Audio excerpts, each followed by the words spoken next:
Meninggalnya Egidya Savitri di usia yang relatif muda nyatanya menyisakan pekerjaan rumah atau PR yang cukup besar bagi suaminya Dino Martin. Apalagi kedua putri mereka masih cukup kecil. Lupita berusia 9 tahun, sementara Lucia masih 4 tahun. Dino bahkan sempat kesulitan menjelaskan situasi wafatnya Egidya pada kedua putrinya itu. Ia pun harus menggantikan tugas Egidya dalam mengurus dan mendidik kedua putri mereka di tengah padatnya jadwal kerja Dino. Yang gede umur 9, anak saya yang kecil umur 4.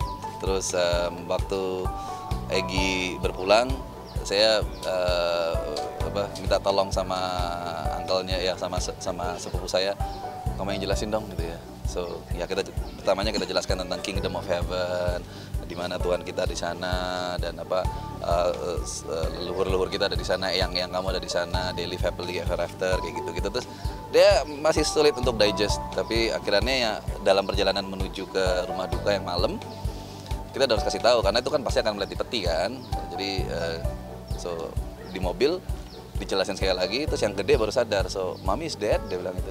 Yes, mommy passed away. Baru dia nangis. Dan sepanjang ya Anda lihat sendiri tadi kan, yang paling gede yang nangis terus, dia nggak bisa berhenti. Kalau yang kecil masih belum paham. Gimana nih tadi? Aku wah nggak tahu. Saya menata ulang semua. Yang saya agak beruntung, saya punya perusahaan yang pengertian lah. Jadi dan kebetulan saya juga yang lead perusahaan ini, jadinya bisa ngatur waktu lah. Saya mengutamakan sekarang saat ini prioritas saya adalah anak-anak dulu. Sampai saya menemukan belum tahu formulanya gimana, masih belum tahu formulanya gimana. Formulanya masih belum tahu. Kemungkinan besar ya saya ngantar mereka sekolah dulu, make sure kerjaan PR mereka udah beres. Terus nanti saya jemput mereka, saya baru ke kantor, kemudian saya jemput mereka lagi dari sekolah. Mau nggak mau harus saya jalanin itu. Yang jadinya waktu di kantor mungkin akan lebih short ya, tapi saya yakin saya bisa jalanin karena sekarang udah mobile kok. Kita buka laptop juga udah kerja di kantor kan. Dino yakin bisa menggantikan tugas Egidya sebagai ibu untuk kedua putri mereka.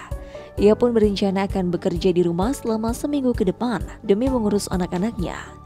Lantas, bagaimana sosok mendiang Egidya di mata kedua anaknya?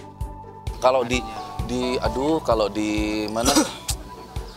mata anak-anak itu udah kayak idolanya. Anak-anak tuh idolize dia sekali, bener-bener yang mengidolakan seorang Egidya yang she is very talented. Dia bisa main piano, dia bisa nyanyi, dia bisa gambar, dia bisa semuanya tuh dia bisa gitu. Dan memang bukan main pianonya bukan jago ya, terus gambarnya nggak banyak jago, tapi average tuh dia bisa semua. Jadi anak-anak tuh idolize dia banget, idolize dia sekali. Anak-anak tuh deket. Jadi karena saya kan juga kerja, jadi yang kecil apalagi itu udah saya gendong aja kadang-kadang nggak mau gitu loh, mesti sama Egi. Nah ini makanya anda punya pertanyaan tadi ya, saya harus menata ulang. Saya harus spend waktu sama anak-anak saya lebih banyak dulu sampai akhirnya baru bisa mikirin formulanya gimana. Belum ditanya juga nggak tahu lah. Tapi number one ya seminggu ke depan nggak ke kantor dulu lah, ngurusin anak dulu. Gitu.